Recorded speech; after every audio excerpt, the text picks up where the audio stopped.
Hi everyone, thank you for joining this clinical skills tutorial on blood gas interpretation. So today's tutorial is on blood gas interpretation given by Megan, who's a final year student at Aberdeen. So just a few rules. For any of you that are watching via Zoom, any questions or comments for things that are covered in the moment, if you just want to pop it in the chat. Any question that can wait to the end, if you just want to pop it into the Q&A. If you're watching on the Facebook Live, you're more than welcome to comment any questions or comments that you've got, and then I'll just pass them on to the tutor. So that's all from me now and hand it over to Megan. Thank you. Hiya, I'm Megan, and I'm going to be talking about blood gas interpretation today. And before we start, I just want to say that I'm not an expert. So what I'm aiming to do is to just give you an overview of what you need to know to be an FY1, not like to be a specialist in renal disease or anything like that. It's literally a practical approach for what you need to know if you're working in a hospital and someone hands you a blood gas result. So this is the quick disclaimer at the start, which you can read. And then I think you'll get a copy of these slides, so if you come back and read it, up to you. So learning objectives. First one, be able to interpret blood gas correctly. So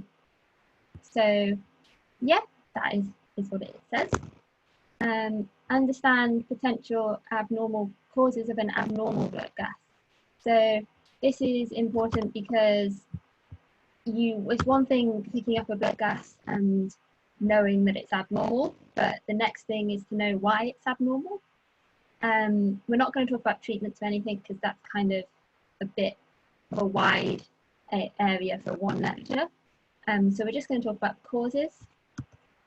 And then the last one is to know some of the uses of the other parameters on blood gas, because lots of people always forget that you can get more than just the pH off the blood gas.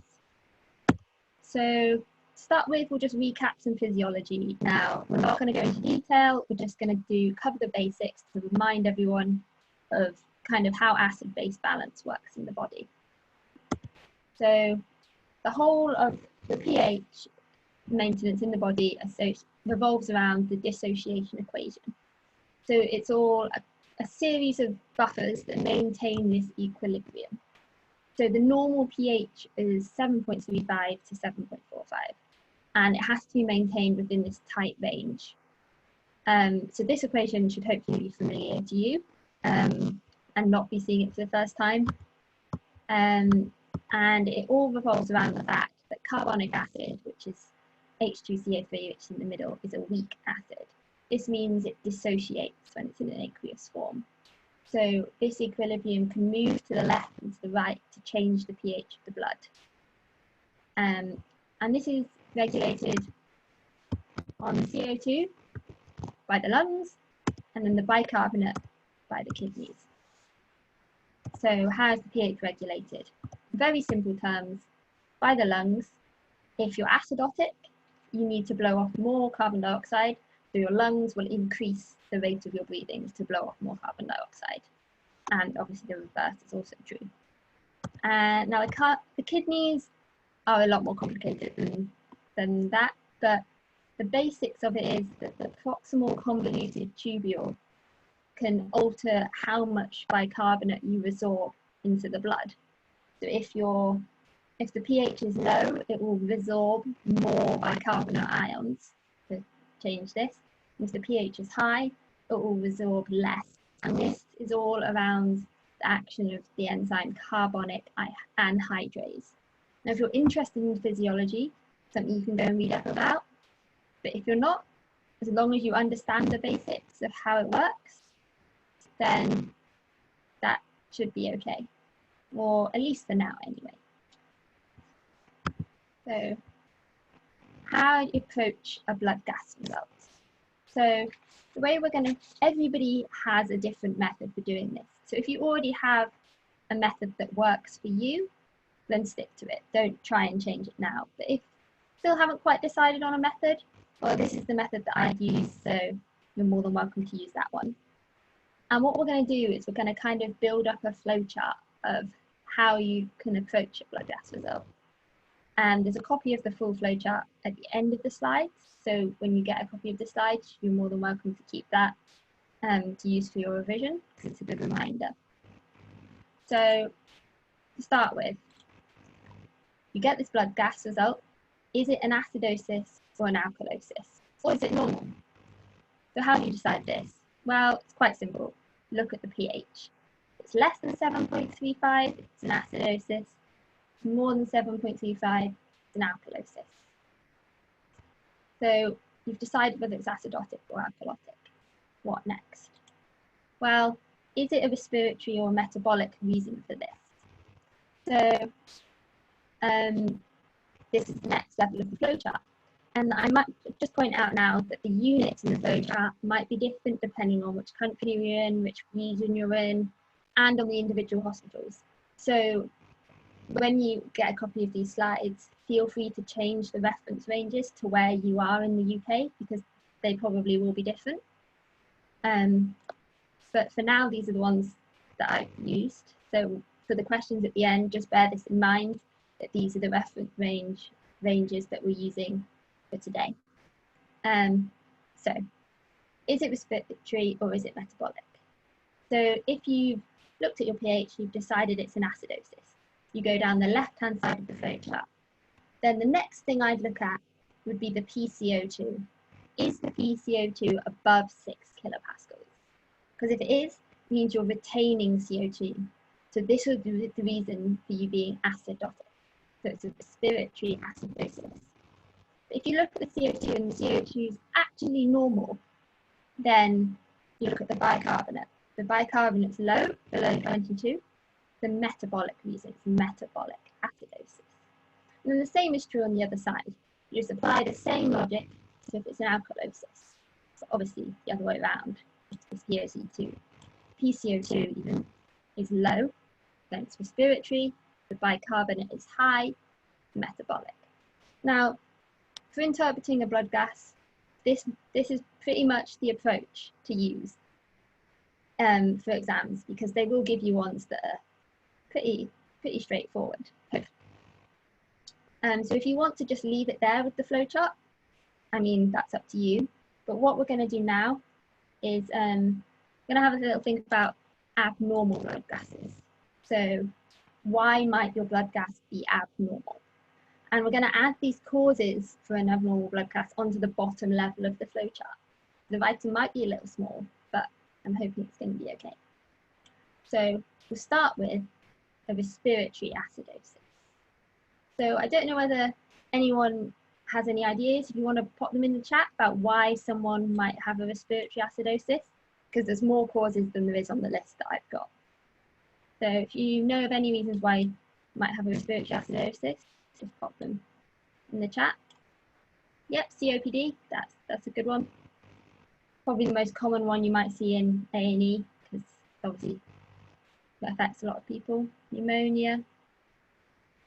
So hyperventilating we'll come back to, because that's something a little bit different. But yeah, okay. So in general, a respiratory acidosis is caused by anything that is causing hypoventilation. So underventilation from your lungs. So these can be kind of split into broad categories, because there's loads of things that can cause you to underventilate yourself. So I've got some more particular examples on the next page. So causes of why someone might be underventilating, not getting enough in and out exchange of the air. So it's not just about getting the oxygen in, it's more about getting the CO2 out. So the first one, airway obstruction. So they physically just can't get the CO2 out of their body. And I'm not going to read all these things to you, because you can read them. But an important one to remember is burns. If someone's got smoke inhalation, this might swell their airway on the inside and might not be immediately obvious. Then if they've got a really severe respiratory acidosis, then that alarm bells should be ringing. Acute lung disease, asthma exacerbation, COPD exacerbation, chest trauma. They physically, if they've broken all their ribs, can't breathe enough to ventilate themselves. And then you've got your chronic lung disease, the COPD, interstitial lung disease. And we'll talk a bit about how to tell if it's acute or chronic later on. And then we've also got drugs. So opioid overdoses, they're an important one because opioids cause respiratory depression. So, and if they depress your respiratory rate so much that you're no longer ventilating adequately enough, this can cause you respiratory acidosis. So if someone's found unconscious, brought into A&E, and you don't know why, but they've got a really low respiratory rate, maybe pinpoint pupils, and then they have this respiratory acidosis, then maybe it's time to consider some naloxone or something. And then the last one is weak respiratory muscles. So this is your things like your muscular dystrophies, the neurological disorders, and Guillain-Barré syndrome, which is GBS in the middle. That's quite an important one to remember as well, because it could be a sign that if someone's got Guillain-Barré, it's deteriorating if they develop an acidosis. Okay, so metabolic acidosis. Now, metabolic acidosis is a little bit more complicated than respiratory acidosis. So before we talk about some causes, there's another concept we need to, I apologise, the cat is now walking on my slideshow. I'll go back. I knew that was going to happen. She was sat on the windowsill eyeing the slideshow up. So there's another concept we need to talk about, and that's an anion gap. So the anion gap is the difference between the cations and the anions in your body. And it's worth mentioning here that this also has variation across the country. So the exact equation a lab uses will be different depending on which levels they measure and how accurate these are. So the reference range for this can vary quite significantly, but it's all based on the equation they're using. So some places don't include potassium in their equation, but you can use it in the same way. You just have to bear that in mind, that you need to check the normal range for your area before you work out the anion gap. So the anion gap is important because metabolic acidosis has different causes depending on the anion gap. So if there's a high anion gap, so this gap that's marked as 10 to 18 on here is increased, it's higher than normal. This is normally due to the loss of bicarbonate ions. You can see how if that purple block is smaller, the gap will be bigger. And the other option is you can have a normal anion gap, but still have a metabolic acidosis.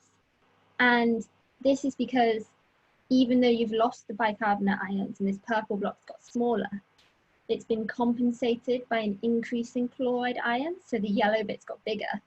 So then this red line, red arrow, still stayed the same overall absolute value. And it's important to distinguish because these two things, a high anion gap, metabolic acidosis, and a normal anion gap, metabolic acidosis, have different causes. So it's quite important. I'll also point out here that a normal anion gap can also be called hyperchloremic. If you hear hyperchloremic, that means normal anion gap. So causes of a metabolic acidosis. If it's a high anion gap, these can be remembered. I quite like acronyms. So this is the acronym MUD piles. So M for methanol or metformin, uremia, DKA, which is an important one to note because that's quite common compared to some of these other niche things. Paracetamol, normally an overdose, you have to take quite a lot to get a metabolic acidosis. Isoniazid or iron. So isoniazid as in if you might be being treated for TB, that's a common use for it, it's an antibiotic. And iron even, so this is something people can get over the counter. It might not necessarily be on your prescription. And then lactic acidosis. This is actually the reason why metformin can give you a high anion gap. Because metformin can lead to a lactic acidosis. Ethylene glycol, so this is antifreeze. So this is quite common in children who see the antifreeze in the car, think it's squash, and then drink it. So that's an important one to remember. And salicylate, so that's anti-aspirin. And then normal anion gap. This can be remembered by the acronym ABCD. So Addison's, bicarbonate loss. This is things like diarrhea or kidney disease, because as we mentioned before, your kidneys regulate bicarbonate. Chloride excess. The most common reason is someone's been a bit enthusiastic on the IV saline, and so they've had too much chloride, or diuretics, because obviously they affect your kidneys. So now, oh, and then this is them added on to the bottom of the flowchart just for completeness, and you can see how I've put the anion gap ranges in here, but these will be different depending on the equation and depending on the area. And next, we'll look at respiratory alkalosis. So I'll throw this back to you. Any causes for respiratory alkalosis you can think of? Pop them in the chat. So yeah, hyperventilation, that's a good one.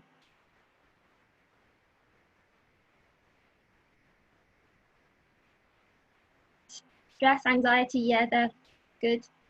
So yeah, they might cause the hyperventilation. Pregnancy, I'm not sure about, to be honest, maybe. Although we'll come back to pregnancy because my reason. So DKA generally causes a metabolic acidosis. So this can be compensated for by respiratory alkalosis. So I'll come on to compensation in a minute because that's kind of a bit more complicated. But so the ones I've got on here, you can see them in pink at the bottom. Generally hyperventilation, which makes sense because we said respiratory acidosis is hypoventilation. So it would make sense logically that hyperventilation would be a respiratory alkalosis. So these are the things we mentioned: anxiety, panic attacks, stress when you're simply breathing too fast. And this is because you're just blowing off too much CO2. So your PCO2 drops, and then your blood becomes more alkaline because there's less carbonic acid being made. Another one is hypoxemia from altitude. Drugs, lots of medications can cause this, but it would be a bit of an unusual one because they're not necessarily common medications. Brain tumours can cause a respiratory alkalosis. If you see someone with a respiratory alkalosis and you can't, for the life of you, work out why they have this, because they've got no lung pathology, they've got nothing, then it's worth considering a brain tumour. And then PE. So someone mentioned pregnancy in the chat. Obviously, you have an increased risk of clots and DVGs in pregnancy. So I'm not sure if this is the reason, but I would expect that it's possibly because you've got an increased risk of PE during pregnancy. And PE is an interesting one because you'd think it would be hypoventilation, but actually PE causes an increased respiratory rate because you're trying to compensate what your body thinks is a hypoxemia. So you just breathe faster and faster. So yeah, that's respiratory alkalosis. And then finish off metabolic alkalosis. So pop in the chat any ideas about a metabolic alkalosis, what might cause that? Any ideas? Yep, vomiting, that's probably the most common one.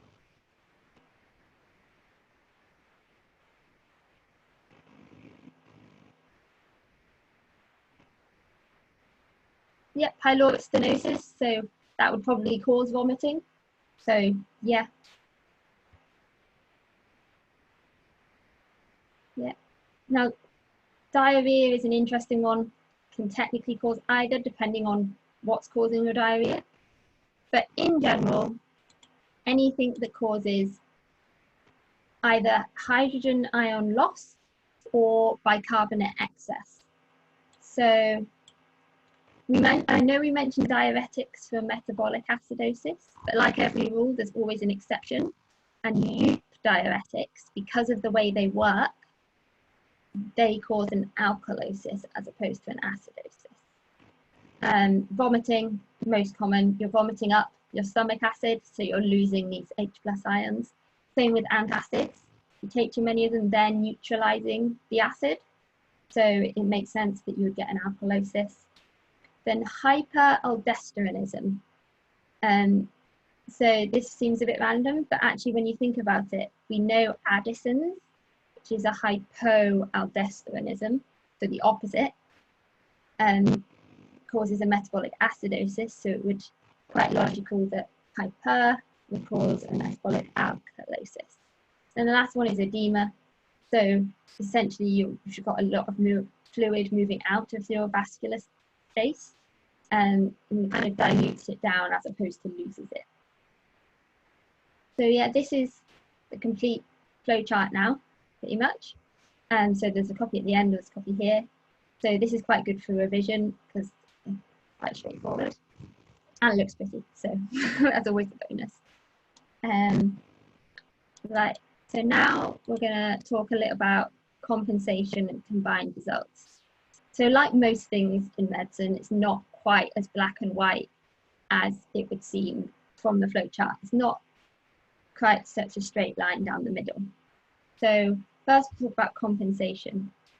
So if someone has chronic respiratory acidosis, so they've got really badly controlled COPD, your body is doing the best it can to compensate for this, because after all it needs to keep this pH within the tight range. So like a small numerical value difference from 7.35 might not seem a lot, but actually less than 6.8 is incompatible with life. So your body will try and do everything it can to keep this within this range. So if someone's chronically got a respiratory acidosis, your kidneys can kind of compensate for this. So they then do their best to kind of like bring it back to as close to normal as possible. But these kidneys, it takes them 2 or 3 days at least to compensate for this.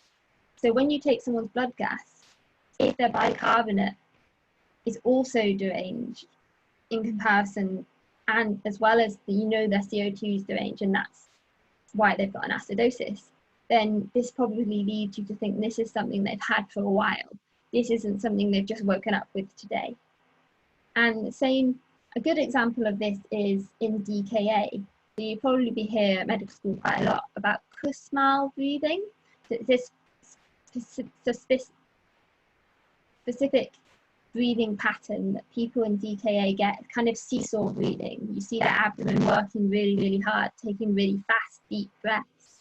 And this is their body's way of compensating for the metabolic acidosis. They're trying to level it out, bring it back to normal. So if you think about it, actually your body will try really hard to get things back to normal. So if their body's not compensating and it's been something for a while, probably not a good sign. It's like if people who are having an acute asthma exacerbation get tired, then their levels start to change. It's because they're no longer compensating, and that's actually a really bad sign. And something else worth mentioning is the bicarbonate is from the kidneys, so that metabolic compensation takes a few days, but the respiratory compensation is much faster than that. It's minutes to hours as opposed to days. So it's kind of hard to tell if someone's got a chronic metabolic problem because your lungs compensate so quickly, which is why you can see on this diagram it only points out the chronic respiratory problems. It doesn't have a section for chronic metabolic. And another thing to say is combined results. Like in real life, people don't necessarily just come to the hospital with one problem. They might have more than one problem. So just because their blood gas is a bit confused, it might be because it's more than one thing wrong with them. They might have a respiratory acidosis because their COPD is exacerbated, but they might also have been vomiting and have a metabolic alkalosis. But it would be quite mean of them to give you a combined result in an exam to interpret. It's quite reasonable for them to give you a compensated result, but a combined one would be quite mean. But it's just something to bear in mind. Okay, so before we get on to some practice examples, so I've got practice ones for people to do at the end. Something that's worth mentioning is the other parameters you find on a blood gas. So when you get that like little strip of what looks like receipt paper with your blood gas results, there's more information on there than just the stuff you would use for acid-base balance. And they can be actually really useful. It does vary depending on which hospital you're in, because they all have different machines. But kind of as standard, you would expect, obviously, the pH, the PCO2, and the bicarbonate, which we've spoken about. Sodium, potassium, and chloride, because this is what you're going to use to calculate your anion gap. And PO2. So this is where it's important to remember. You can take an ABG, which is an arterial blood gas, or you can take a VBG, which is a venous blood gas. So obviously, on a venous blood gas, your PO2 is much lower than on an arterial blood gas. So before you panic about someone's oxygen level, just double check whether it's a venous sample or an arterial sample. And you might say, well, if you can get an arterial one for a more accurate oxygen, well, why would you do a venous one? Well, actually, an ABG is quite a painful procedure to have as a patient. So if you can make do with a VBG, which can just be taken like any other blood sample, then it actually is worth doing that because the patient will thank you for it. Calcium and glucose are often on there, and these are particularly useful in like an emergency department setting because, so for example, calcium, hypercalcemia can cause cardiac arrest, it can cause psychosis, seizures, coma, all sorts of things. So it might give you a quick idea of what's wrong as opposed to waiting for those lab results. And then glucose, obviously you can get a finger prick glucose sample, but just gives you an idea because glucose needs to be tested on pretty much anyone who's got a reduced GCS because it's quite an easy fix and not something you want to miss. Hematocrit and hemoglobin. So hematocrit will give you a quick idea of whether someone's really dehydrated or not. And then the hemoglobin, so on an ABG or a VBG, most places it actually has lots of different types of hemoglobin, which can be a bit confusing, but we'll normally have a total hemoglobin on there as well. So it'll have oxyhemoglobin, deoxyhemoglobin, methemoglobin, methoxyhemoglobin, and then there's one which is carboxyhemoglobin. Now, carboxyhemoglobin is an important one to remember because if you think someone's got carbon monoxide poisoning, this is something that will be abnormal and which can obviously present quite vague. So if you take a VBG and there's an abnormal carboxyhemoglobin result, that might give you a clue to the diagnosis. Then base excess and total bilirubin. So these probably less useful. I mean, some people might find them really useful, but so base excess, some people might actually use a base excess to work out their acid-base balance. So if you've been taught this way or you practice this way, then by all means use it. But I'd probably steer clear of it unless you're adamant you need to use it, because base excess is actually a calculated value. It's not something that's measured by the machine. So it can actually be quite inaccurate and sometimes misleading, because in the simplest terms, it's an estimate of the amount of hydrogen ions you would need to return this person's blood pH to 7.35, only if their PCO2 is normal. This only works if their PCO2 is normal. And then in general, a +3 is a metabolic alkalosis and a -3 is a metabolic acidosis. But as I said, it's not the most accurate way of doing it and it can be misleading. And total bilirubin, well, if you think they've got a bilirubin problem, you're going to need a set of LFTs anyway, but it might point you to an excess hemolysis or liver disease that you perhaps might not have considered. but you will need a lab LFT's result if you think they've got a bilirubin problem anyway. And then the last thing I want to point out about what you can find on a blood gas result is lactate. Now this is really important. So lactate is an indicator of ischemia. So if someone's got a raised lactate, they are ill, like they're big ill. And a really useful thing to remember is, so obviously lactate is part of the sepsis 6 protocol, which you should all be familiar with, hopefully. And in sepsis 6, it's very time critical. You don't want to be waiting for a lab result for a lactate. So it's important to remember that actually you can get a lactate off a VBG or an ABG from the machine that's just around the corner. And this will give you an instant lactate value. So yeah, there probably no overview of the other parameters. You might get some other things depending on where you work, but that's just an overview. Right, so time for practice. I've just got a couple of examples for you to have a go at, and I will start a poll.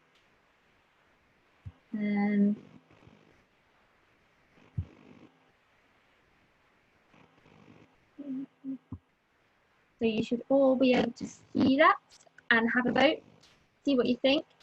And then we'll give you the results at the end. Obviously I haven't got the reference ranges up, just do your best and see if you can remember them. And I am going off the ones that I've used in this presentation.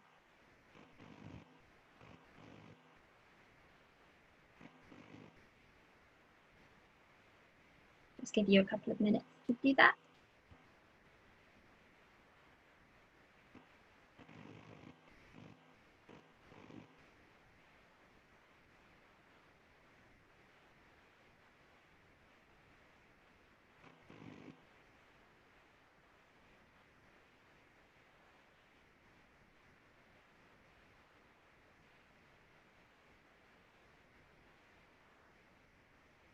Okay, so that's about 3/4 of people who voted, so I will end the poll there.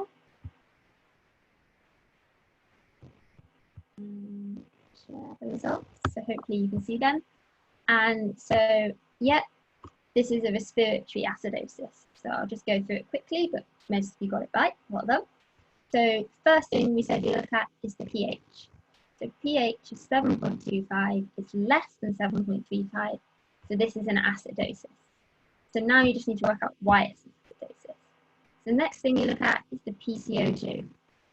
So PCO2 is 7.3. So the upper limit for PCO2 is 6, so this is quite clearly high. So this is a respiratory acidosis. Bicarb, bordering on the reference range of 22, that is the lower limit but of normal, but the most obvious anomaly is the PCO2, so this is why the person is acidotic.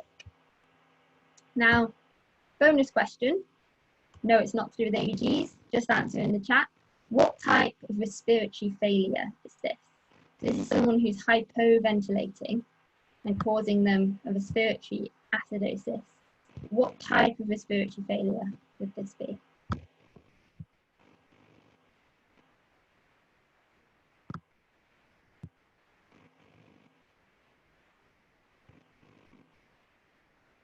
So, a bit of debate. I would say that this is, correct me if I'm wrong, but this is type 2. So the way I would remember it is if there's 2 things wrong with your gases, then it's a type 2 respiratory failure. So this person has high CO2 and low oxygen. So they might be someone who's got COPD exacerbation because they're under-oxygenating and retaining CO2. Whereas type 1 would only be one abnormality on the gases. But that's another topic for another day, really. Right. Next question is another one. I will see if I can put the poll up.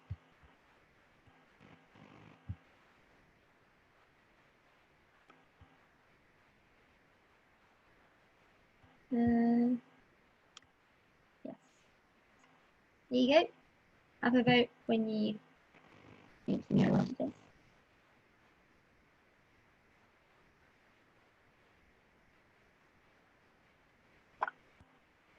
Oh, someone said, can I state the reference ranges? Yes, I can type them in the chat. Well, the ones I've used for this anyway.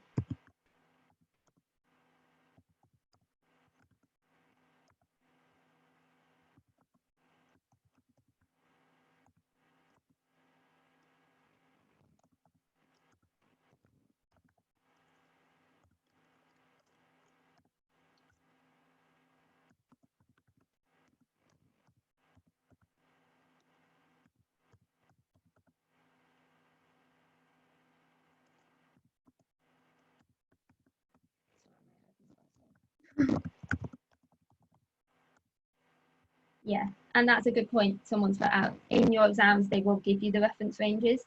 I just didn't put them on the slides. But they're the one, oh, I've sent them to the wrong person. There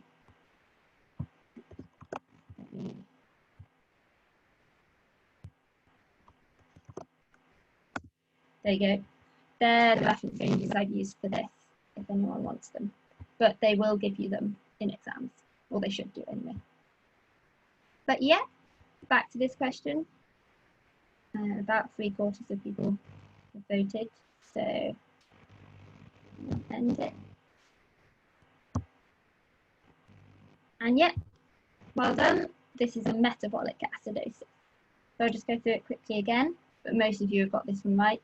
So the pH is 7.28, so it's an acidosis. Then we look at the PCO2. Well, the PCO2 is normal in this one.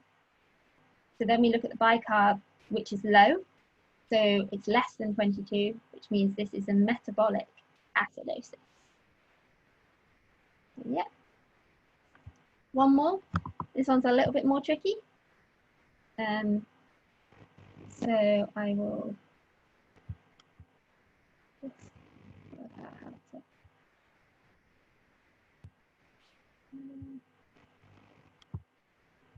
There we go. Oh, have I just got rid of it? Oh no, it's still there.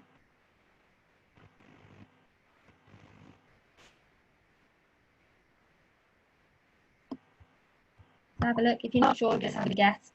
That's fine. This one, as I said, is a little bit more tricky. But yeah, just have a go. In your exams, you probably just get a straightforward one, but they might not. They could be within reason give you one a bit like this. Well, in finals anyway.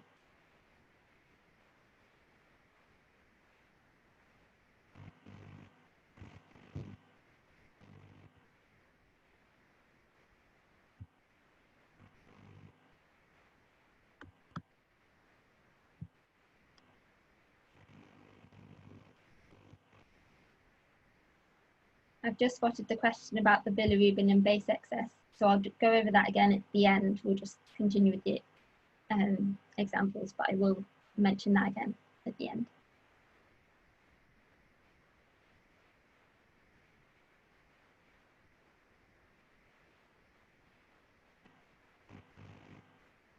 So about 70% of people, so I'll end the poll, but I will go through it. So this one is a compensated respiratory acidosis. So I'll go through that now, but well done to the majority of people who got that one right.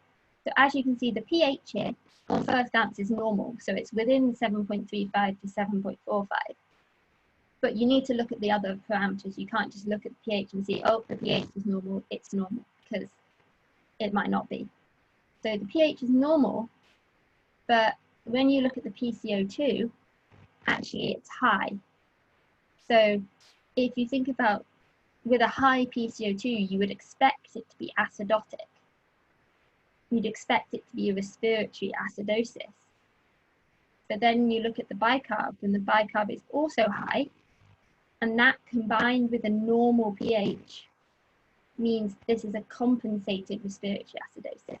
So this is something this person has had for a long time, or for at least several days, and their kidneys have compensated for the acidosis to bring their pH back up to normal.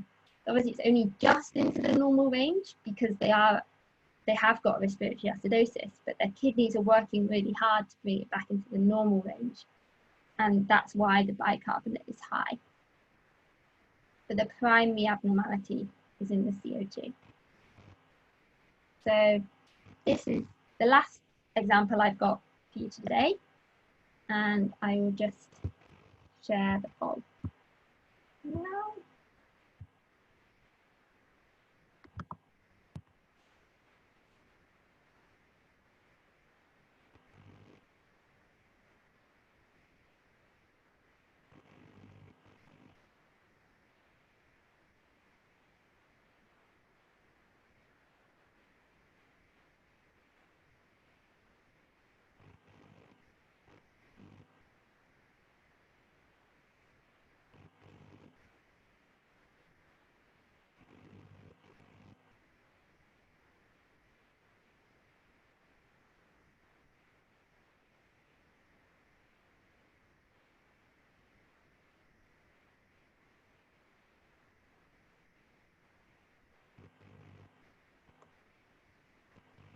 So just a couple more seconds.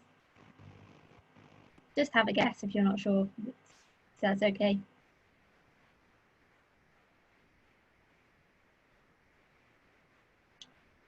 So that's about 70% of people. So we'll stop it there. And well done. So this one is actually a normal ABG. So most of the ABGs you see will probably be normal. You have to be actually quite ill to get an acid-base disturbance. So most of them will be normal. So it's quite important to not overthink it. Actually, it can just be normal. So yeah, you can see that all the values on this result here are within the normal ranges. So they haven't got any problems. So that's the last example I've got here. And just some take-home messages from today. So approach blood gases with the system. So whether you use the flowchart we've talked about or you don't, use your own method, doesn't matter, but make sure you use the same system every time so that you can be confident you've interpreted it correctly. So respiratory acidosis, hypoventilation, respiratory alkalosis, anything that causes a hyperventilation. Metabolic acidosis, work out the anion gap because that's what's going to tell you what's caused this, whether it's using the mud piles for high anion gap or the ABCD for normal. Metabolic alkalosis, anything that can cause H+ loss or bicarbonate excess. Then the last one is something I haven't mentioned yet, but there's a website called ABG Ninja. You just type that into Google and it's pretty much the first result that comes up. I think the web link is literally like abgninja.com. It's quite short. And this has unlimited amounts of examples to practice. And practice is the way you're going to get good at this and more confident. It also has explanations of them at the end. So it's just a generator that generates ABGs for you to practice interpreting, and then it will give you the result and an explanation as to why. So I would really recommend going on that. That's also why I didn't put more examples in, because if you want to practice more, you can go and find them on that website. So that's everything I have, and I hope that was okay. It's the first time I've done a tutorial online, so who knows, but I'd appreciate if you could give some feedback. This is the feedback form, and I will try and answer any of your questions now. Oh. And then that's at the end of the slides when you get them, if you want it for your notes as well.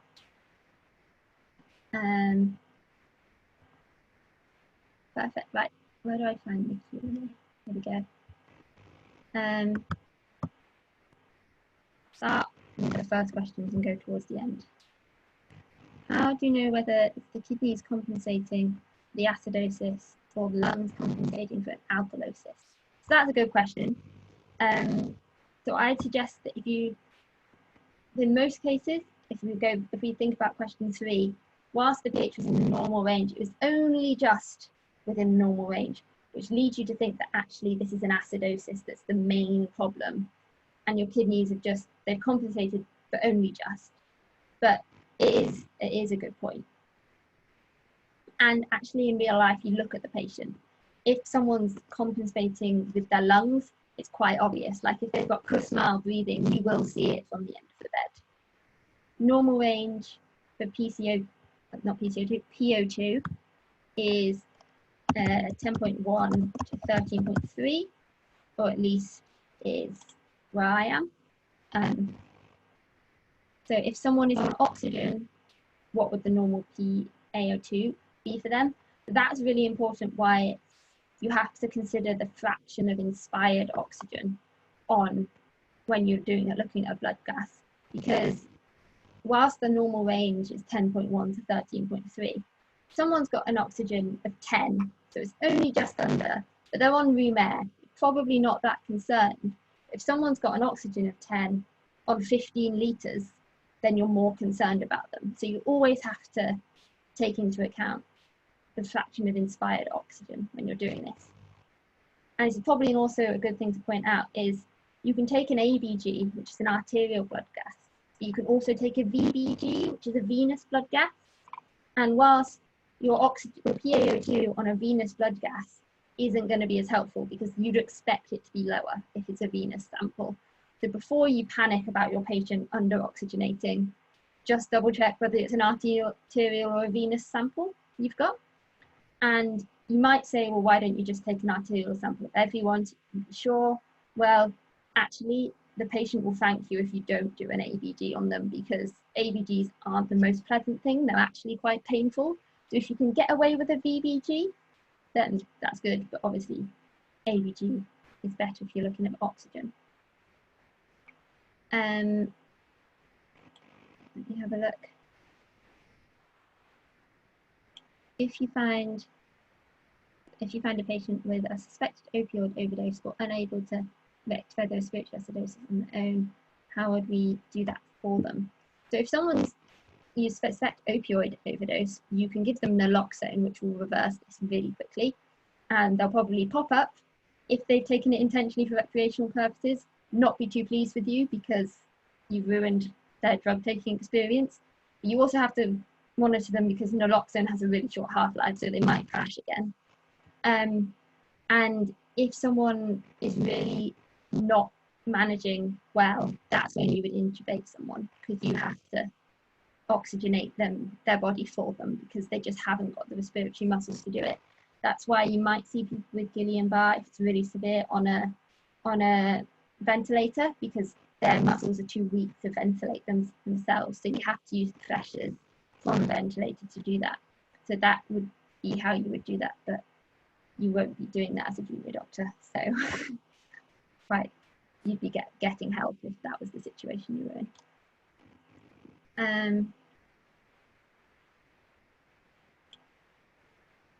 Can we do an example with a full ABG and VBG? So I was going to do that, and then actually that's quite hard to find on the internet, but whenever you're on wards, have a look in the patient's notes, because any patients who've come through A&E who've been really unwell will probably have a sample in there, and that will have all the other results. So it's quite hard to find what's normal and what's not normal in all of these things, but definitely have a look out for them when you're on wards, because they're like on little strips of receipt paper, or at least they are up here. But yeah. Can you re-explain the anion gap? So yeah, the anion gap is the difference between the cations and the anions. So the positive anions and the negative anions. So I can go back to that slide actually. Otherwise we'll be going through for ages.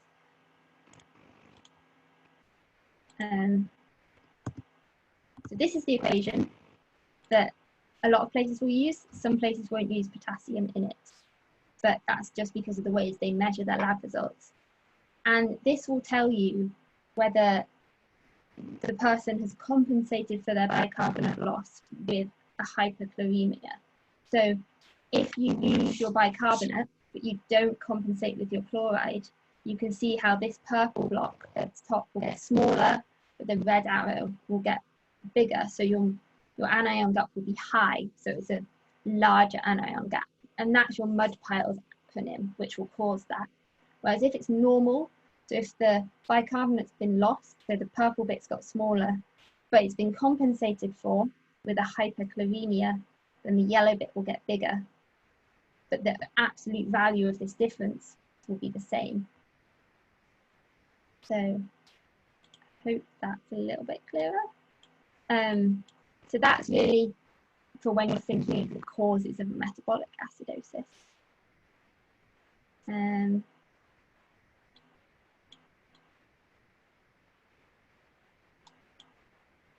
Oh, okay, the questions are all moving.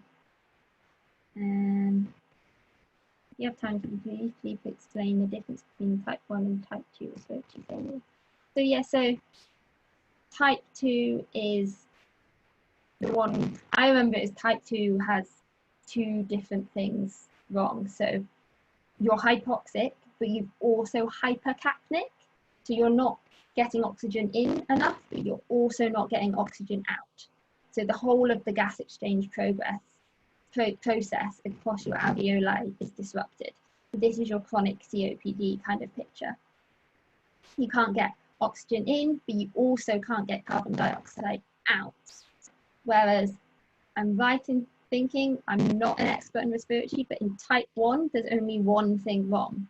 So you're hypoxic because you can't get enough oxygen in, but you're not hypercapnic. So you're not having the trouble getting this carbon dioxide out.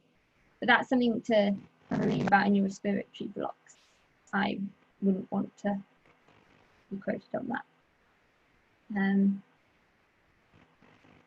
So how do you know what the primary abnormality is to work out which is compensated? So we'll go back to question 3 for that one, because it's probably easier to do if you can see what we're talking about. Or maybe we'll go back to this side. So this graph, as you can see, is quite a good one to think about when you're thinking about compensation, because you can see how if something's acute respiratory and then is compensated for by a metabolic alkalosis, it will pull it up that way, like that. But it's kind of, to understand which is the one that's compensated, you kind of have to look at your patient. So it's a little bit hard to do without a scenario, like, you know, the vignettes you get in your exams. Like, they will probably kind of give you a hint as to what the problem is. So, for example, in this patient with the respiratory acidosis, well, their oxygen's also low, so you know there's probably a respiratory problem there. But if we go through it again, yes, the pH is normal, but it's at the lower end of normal. Like 7.35 is the cutoff. So it is only just normal. Do you know that it's more likely to be an acidosis that's compensated than an alkalosis that's not? Because whilst your body compensates, it doesn't overcompensate. It doesn't overshoot the mark, so to speak. So when you look at this PCO2 here, and you see that that would make you acidotic, that on its own. So you know that that's most likely to be the problem, whereas this bicarbonate, which would make you alkalotic, well, that actually, that's not high enough for it to be that much of an alkalosis that's then compensated that far, and to still not be really, really unwell. Like, if you remember that 6.8 is an acidosis value that is incompatible with life. So actually, for it to be that far out and be that much compensated, pretty unlikely. But you're right that you do also have to look at your patient as well. Perfect.